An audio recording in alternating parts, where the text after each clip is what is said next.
Hello പ്രിയപ്പെട്ടവരെ, ഇപ്പം കഴിഞ്ഞ ലോക്കൽ ബോഡി ഇലക്ഷനിൽ എൽ ഡി എഫ് എന്തുകൊണ്ടൊരു നേരിയ പരാജയം നേരിട്ടു എന്ന ഒരു കാര്യമാണ് നമ്മൾ നോക്കുന്നത്. അപ്പോൾ അതിന് ചില ഫാക്ടേഴ്സ് ഉണ്ടായിരുന്നു. അതിന് രണ്ടോ മൂന്നോ ഫാക്ടേഴ്സ് ഉണ്ട്. ഒന്നെന്ന് പറയുന്നത് sympathy towards U D F candidates, അതായത് യു ഡി എഫിൻ്റെ സ്ഥാനാർത്ഥികൾക്ക് നേരെയുള്ള സഹതാപം. രണ്ടെന്ന് പറയുന്നത് ഭരണ വിരുദ്ധപരമായ ഒരു മാനസികാവസ്ഥ, എന്താ പറയുന്നത്, ഒരു ആൻറ്റി റോൾ മൈൻഡ് സെറ്റ് എന്ന് വേണമെങ്കിൽ പറയാം. അപ്പോൾ അതും ഉണ്ടായിരുന്നു. അല്ലാതെ പിന്നെ വേറൊരു കാര്യം എന്ന് പറയുന്നത്, മൂന്നാമത്തെ കാര്യം എന്ന് പറയുന്നത്, എൽ ഡി എഫിന് കിട്ടാമായിരുന്ന വോട്ടുകൾ ബി ജെ പിയിലേക്കും യു ഡി എഫിലേക്കും പോയി. ഇങ്ങനെ മൂന്ന് ഘടകങ്ങളാണ് പ്രധാനമായിട്ടുള്ളത്. അപ്പോൾ നമുക്ക് ഒന്നാമത്തെ ഘടകം എന്ന് പറയുന്നത് sympathy towards U D F candidates. അപ്പം ഈ നമ്മുടെ യു ഡി എഫിൻ്റെ കാൻഡിഡേറ്റ്സിന് ഉള്ള ആ ഒരു സിമ്പതി അതെങ്ങനെയാണെന്ന് ചോദിച്ചു കഴിഞ്ഞാൽ, ഈ കേരളത്തിൽ ഏതാണ്ട് അറൗണ്ട് 2000 വാർഡുകളിൽ, 2000 ഗ്രാമപഞ്ചായത്ത് വാർഡുകളിൽ യു ഡി എഫിൻ്റെ കാൻഡിഡേറ്റ്സ് എന്ന് പറയുന്ന അവർ കഴിഞ്ഞ വർഷമോ കഴിഞ്ഞ പ്രാവശ്യമോ തോറ്റവരായിരിക്കാം. അപ്പം അങ്ങനെ തോറ്റ ഏതാണ്ട് 2000-ഓളം കാൻഡിഡേറ്റ്സ് അവർക്കുണ്ടായിരുന്നു. അപ്പോൾ അവർക്ക് സ്വാഭാവികമായിട്ടും ഈ ഗ്രാമപഞ്ചായത്ത് ലെവലിലൊക്കെ എന്ന് പറയുമ്പോൾ സ്വാഭാവികമായിട്ടും ഈ ആളുകൾ തമ്മിലുള്ള സഹകരണവും സൗഹൃദവും അടുപ്പമൊക്കെ വോട്ടേഴ്സിനെ സ്വാധീനിക്കും. അപ്പോൾ ഇങ്ങനെ തോറ്റ യു ഡി എഫിൻ്റെ കാൻഡിഡേറ്റ്സിനോട് ഒത്തിരിയും പേർക്ക് സ്വാഭാവികമായിട്ടൊരു സെൻസിറ്റിവിറ്റി അല്ലെങ്കിൽ ഒരു സഹതാപം ഒക്കെ ഉണ്ടായിരുന്നു, ഒരു സിമ്പതിയോ സെൻസിറ്റിവിറ്റിയോ ഒക്കെ ഉണ്ടായിരുന്നു. എന്തെങ്കിലും ആട്ടെ എന്ന് പറയുന്ന ഒരു കഷ്ടം തോന്നി അവർ വോട്ട് ചെയ്തു. അപ്പം ഇത് യഥാർത്ഥത്തിൽ പറഞ്ഞു കഴിഞ്ഞാൽ പിന്നെ സ്ഥാനാർത്ഥികൾക്കും ഭരിക്കുന്നവർക്കും ജനങ്ങളുടെ കാര്യത്തിലാണ് കഷ്ടം തോന്നുന്നത്. പക്ഷേ ഇത് തിരിച്ച് ജനങ്ങൾക്ക് സ്ഥാനാർത്ഥിയുടെ കാര്യത്തിലാണ് കഷ്ടം തോന്നുന്നത്. അങ്ങനെ ഈ യു ഡി എഫിൻ്റെ കാൻഡിഡേറ്റ്സിനുള്ള ഒരു സിമ്പതിയുടെ പേരിൽ പല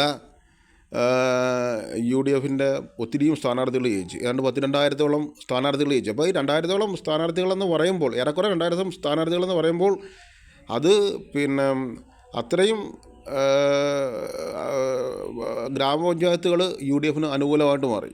അതായത് പലയിടത്തും 2-3 സീറ്റുകൾക്കൊക്കെയാണ് എൽ ഡി എഫ് പിന്നോക്കം പോയിട്ടുള്ളത്, പല ഗ്രാമപഞ്ചായത്തുകളും പോയിട്ടുള്ളത്.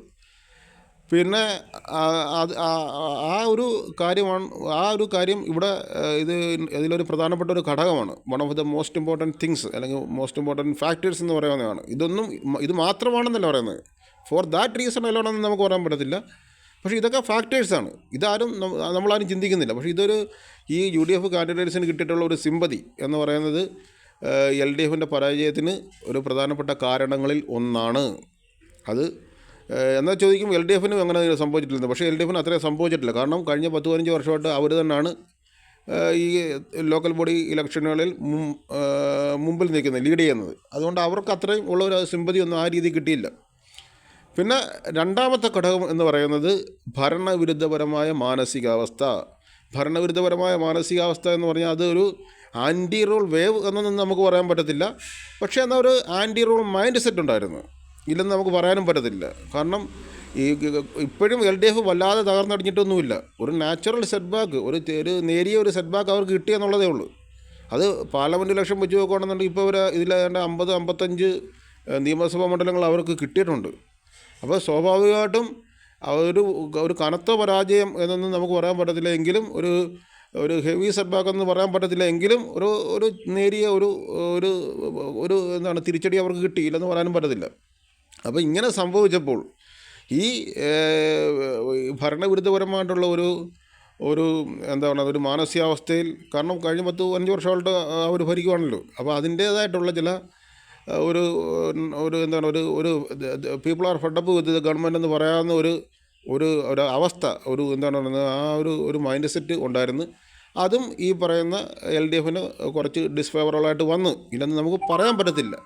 പിന്നെ വേറൊരു ഘടകം എന്ന് പറയുന്നത്, എൽ ഡി എഫിന് കിട്ടാമായിരുന്ന വോട്ടുകൾ യു ഡി എഫിലേക്കും ബി ജെ പിയിലേക്കും പോയി. കാരണം എൽ ഡി എഫിൻ്റെ വോട്ടെന്നുള്ളതല്ല, എൽ ഡി എഫിന് കിട്ടാനിരുന്ന ആ ഒരു ഫെൻസിറ്റേഴ്സ് എന്ന് പറയുന്ന, അല്ലെങ്കിൽ ന്യൂട്രൽ വോട്ടേഴ്സ് എന്ന് പറയുന്ന ആളുകൾ, അത് പലതും എന്ത് സംഭവിച്ചു, നമ്മുടെ ബി ജെ പിയിലേക്കും യു ഡി എഫിലേക്കും പോയി. അപ്പോൾ എന്ത് സംഭവിച്ചു? അതും ഈ എൽ ഡി എഫിൻ്റെ ഒരു ഒരു ഒരു തിരിച്ചടിക്ക് പല കാരണങ്ങളിലൊന്നാണ്. അപ്പോൾ ഒരു ചോദ്യം വരും, പിന്നെ യു ഡി എഫിന് അങ്ങനെ സംഭവിച്ചിട്ടില്ല. സംഭവിച്ചിട്ടില്ലെന്ന് പറയാൻ പറയുന്നത്, സംഭവിച്ചിട്ടുണ്ട്, ശരിയാ. പക്ഷേ അത്രയും സംഭവിക്കണമെന്ന് നിർബന്ധമില്ല. ഒരു എൽ ഡി എഫിൽ നിന്നായിരിക്കും കൂടുതലും പോയിട്ടുള്ളത്. എൽ ഡി എഫിന് കിട്ടേണ്ട വോട്ടുകളായിരിക്കും കൂടുതലും പോയിട്ടുള്ളത്. അതുകൊണ്ട് തന്നെ അവർക്കൊരു ഇനിയും അവർക്ക് തിരിച്ചു വരാവുന്നതേ ഉള്ളൂ. കാരണം they can make A comeback, ഒരു സ്ട്രോങ് കംബാക്ക് മേക്ക് ചെയ്യാവുന്നേ ഉള്ളൂ ഇനിയും. അപ്പം അതുകൊണ്ട് തന്നെ എൽ ഡി എഫിനെ നമുക്ക് ഇപ്പോഴും റൂൾ ഔട്ട് ആയിട്ടില്ല.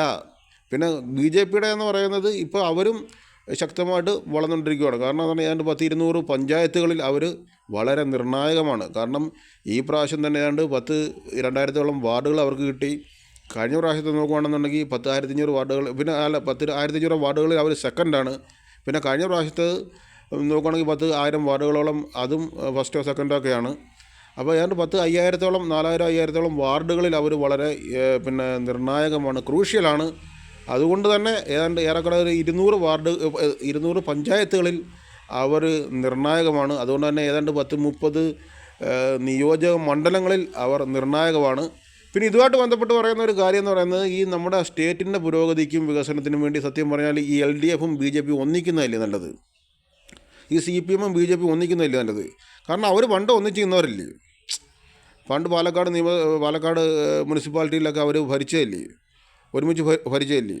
കാരണം അവർക്ക് ഈ സി പി എമ്മിനെയും ബി ജെ പിയെ സംബന്ധിച്ചിടത്തോളം പറഞ്ഞാൽ അവരെ ആളുകൾ ഇഷ്ടപ്പെടും. കാരണം അവർക്ക് ഐഡിയ ഉണ്ട്, ഐഡിയോളജി ഉണ്ട്. സി പി എം എന്താ പറയുന്നത്? വി സ്റ്റാൻഡ് ഫോർ ലേബേഴ്സ്, ഞങ്ങൾ തൊഴിലാളികൾക്ക് വേണ്ടി നിൽക്കുന്നു. വി സ്റ്റാൻഡ് ഫോർ സോഷ്യലിസം, ഞങ്ങൾ സ്ഥിതി സമത്വത്തിന് വേണ്ടി നിൽക്കുന്നു. അങ്ങനെ പോസിറ്റീവായിട്ടുള്ള അസേർട്ടീവ് സെൻറ്റൻസുകളാണ് അവർ പറയുന്നത്, അല്ലേ?